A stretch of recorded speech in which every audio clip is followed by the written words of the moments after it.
The kitchen clock said 4 in the morning, and I had been awake for an hour already, the way old women are, listening to a house that has been quiet for 30 years. The kettle had not yet begun to sing. My hands were folded on the table, the way my mother taught me to fold them, and in front of me was an envelope I had not opened. The handwriting on the front I would have known anywhere. I knew it the way you know your own breathing. I had carried that handwriting in my body for 30 years, on grocery lists and in the corner of a quilt, and once, a long time ago, on a note left on this very table that said only, "I cannot stay. Forgive me if you can." And now here was the same hand, older, shakier, but hers, on an envelope postmarked from a city I had never seen. Before I tell you what was inside, and before I tell you what it did to me, I want to introduce myself. My name is Anna. I am 78 years old. I was born Old Order Amish in Holmes County, Ohio, and I lived plain for 63 years before everything I believed about obedience and love was undone by a single piece of paper. This is the channel where I tell the truths we were never permitted to speak, the ones that stay folded in drawers, the ones that outlive us if we let them. If you have ever lost someone and called it God's will because you had no other words for it, stay with me, and in the comments before we go any further, tell me, did you ever let someone leave when you could have asked them to stay? Let me explain something, because I know how this sounds to people on the outside. When an Amish child leaves, it is not like an English child going off to college and calling home on Sundays. There is no calling home. There is a thing we call the Meidung, the shunning, and it is older than any of us, and it does not bend. I need you to understand how it works, because if you do not, you will not understand what I did to my own daughter, and you will not understand why I am only now, at 78, able to say it out loud. A child is baptized into the church somewhere between 18 and 22 in our community. Before baptism, a young person can leave, and there is sorrow but no ban. After baptism, leaving is breaking a vow made before God and the whole congregation. My Rebecca was baptized at 19. She left at 21. That is the entire tragedy in 2 numbers. 2 years. If she had gone before the water, I could have written to her. I could have sent her bread. I could have held her children. Because she went after. The Ordnung, our unwritten law that governs every hour of every day, required that I treat her as one who had chosen the world over her family and her God. We do not eat at the same table as the shunned. We do not take anything from their hand. We do not, the bishop reminded me, soften, because softening is pride, and pride, Hochmut, is the oldest sin there is. So when Rebecca left, I did what I had been taught for 60 years a faithful mother does. I let her go. I did not chase the buggy down the lane. I did not write. When her letters came that first year, and they came, 4 of them, I counted. I did not open them. I gave them to my husband, Eli, and he put them in the stove, and we watched them burn, and I told myself the burning was love. I told myself I was saving her soul by refusing her. That is what they teach you, that your coldness is a kind of warmth she will one day thank you for. Let me be honest with you, the way I could never be honest in that house. I was not cold because I did not love her. I was cold because I was terrified. I was terrified that if I read one word of one letter, I would get in a car I did not know how to call, and go to a city I could not name, and I would never come back either. The shunning is not only a wall you build around the one who left. It is a wall you build around your own heart, brick by brick, every morning, so that you can stand to keep living in the house she is no longer in. Rebecca was my 3rd child and my only daughter. She was born in February in the worst winter I can remember, and the midwife said she came out already looking at the window. That was Rebecca her whole life, always looking at the window.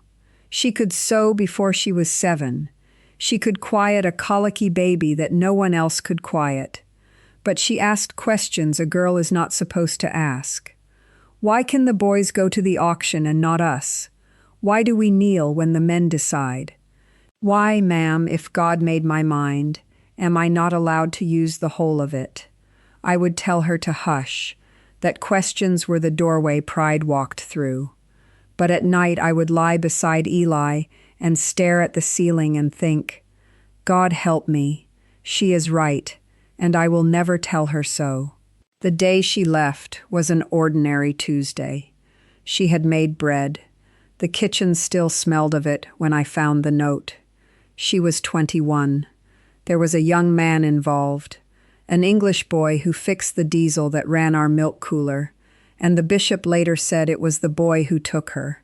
But it was not the boy. It was the window. It was always the window. She had been looking through it her whole life, and one Tuesday she simply walked out of it, and the bread was still warm, and I sat down on the floor of my own kitchen, and I did not cry, because I had already decided I was not allowed to. I want to tell you about the friend who tried to warn me, because I have thought about her every day since. Her name was Mary, and she was my age, and her son had left the year before Rebecca. Mary did not burn her son's letters. She read them in the barn where no one could see, by lantern, and then she hid them in the bottom of a flour barrel. The bishop never knew, and one afternoon, hanging wash, she said to me very quietly, not looking at me, the way we say the most important things. She said, Anna, the ban is the church's, but the silence is yours. You choose the silence every single day. Do not pretend God is choosing it for you. I told her she was flirting with Hochmut. I told her to be careful. I was sharp with her, because she had said the truest thing anyone ever said to me, and I could not bear it. Mary died 11 years ago. Her son held her hand when she went. I have thought about that every day. He held her hand because she read the letters. The years went the way years go on a farm. Eli passed 9 years ago, in the spring, between the planting and the first cutting. My sons are good men with farms of their own, and children I am permitted to hold. I had made my peace, or I had made the thing we call peace, which is really just exhaustion that has stopped fighting. And then this spring, on an ordinary Thursday, my grandson, who is allowed certain modern things, brought the mail to my door, and on top was the envelope, and the handwriting stopped my heart in my chest like a hand laid flat against it. What happened over the next 11 Sundays, I cannot carry it in 20 minutes. There are things this recording cannot hold. The names, the counting, the drawer, the dress I kept for 27 years. 3 years ago I wrote it all down.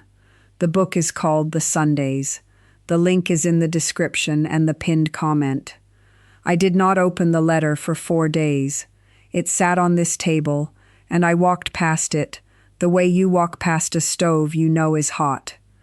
On the 4th night I could not sleep, and at 4 in the morning, the hour I am telling you about now, I sat down and I opened it, and I am going to tell you what it said, because I think there is someone listening who needs to hear it, someone who is sitting across from a wall they built and calling it faith. She wrote that she was 51 years old. She wrote that she had a daughter of her own now, grown, and a granddaughter, which makes me a great-grandmother to a child I have never seen, and whose name I had to read 3 times before I believed it, because the child's name was Anna. She had named her after me. After 30 years of my silence, she named her daughter's daughter after me. She wrote that she did not blame me. That is the part that destroyed me. If she had filled the page with anger, I think I could have folded it back up and survived. But she wrote that she understood, now that she had a daughter of her own, what it costs a mother to let go of the things she has been taught will damn the both of them. She wrote that she forgave me for the burned letters. She knew about the burned letters. She had imagined them burning for 30 years, and that she hoped, before the end, I might be willing to know her. She wrote that she had kept a chair empty at every holiday table for 30 years. She wrote that she still made the bread the way I taught her. And at the bottom, under her name, she wrote the same words she left on this table when she was 21. Forgive me if you can. Except this time she was asking it of herself, on my behalf, because she had given up on hearing it from me. I want to tell you what I have learned, sitting at this table for the months since, an old woman with a letter she answered the very next morning. I have learned that there is a difference between what God asks and what fear asks, and that we spend whole lives letting fear wear God's clothes. The Ordnung did not burn those letters. I burned those letters. Mary told me that hanging the wash 30 years ago, and I called her proud for it. The bishop did not sit in my kitchen at 4 a.m. for 30 years. I sat there. The shunning was the church's to declare. The silence, every single morning of it, was mine to choose, and I chose it, and I called the choosing faith, because faith asked nothing of me but obedience, and the truth would have asked everything. I am not bitter at the plain life. I want to be careful to say that, because it would be easy for you to hear this and think I am telling you it was all a cruelty. It was not. The Amish world gave me a community that buried my husband with their own hands and brought food to my door for a month without being asked. It gave me work that kept my body strong into old age, and a faith that, underneath everything that was done to it, is still real to me. But there is no scripture that requires a mother to burn her daughter's letters. There is no commandment that consecrates a mother's silence as holy. There is no God I am willing to meet at the end of my life who would look at 30 years of an empty chair and call it obedience well done. If you grew up in a place where they taught you that withholding your love was a way of saving someone's soul, I see you. If you ever let someone walk down a lane and out of your life because you were told that chasing them was pride, I see you, and I am here to tell you, from the far end of a life that made that exact mistake, it was never pride to love them. The pride was thinking the silence was God's idea and not your own fear, wearing the only clothes it knew how to wear. Rebecca is coming here in the spring, to this house, to this table. She is bringing the great-granddaughter who carries my name. I am 78, and I do not know how many springs I have left, but I know I will not spend the ones I have building any more walls. I answered her letter the morning after I read it, in my own shaking hand, and the first 3 words I wrote were the 3 words I had owed her for 30 years, and I will not tell you what they were, because some things belong only to a mother and the daughter she nearly lost forever. If this story opens something in you, leave me a comment and tell me what it was. Tell me if you have a letter you have not answered, or a chair you have kept empty, or a lane you watch someone walk down. And if you want the whole of it, the 11 Sundays, the drawer, the dress I kept for 27 years, all the things 20 minutes cannot hold. The book is called The Sundays, and the link is in the description and the pinned comment. The Sundays, What 20 Minutes Cannot Hold, link in the description and the pinned comment. The morning is yours, if you decide it is.